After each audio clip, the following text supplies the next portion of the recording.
So I am in office right now. I just received a PR package from a brand.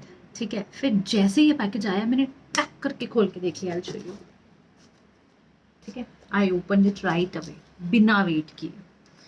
मुझे पता है इसमें क्या है, बट फिर भी रुका नहीं जाता.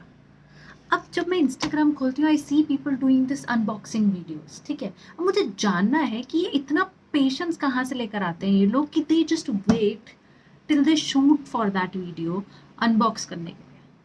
कहाँ मिलता है ये पेशेंस? तब कैसे? मुझसे तो नहीं होता. मुझे एक चैन की सांस नहीं आती जब तक मैं ऐसा ओपन करके खोल के अपने हाथों में महसूस ना कर लूँ प्रोडक्ट्स को. My God what I have got. कैसे करते हैं ये सब?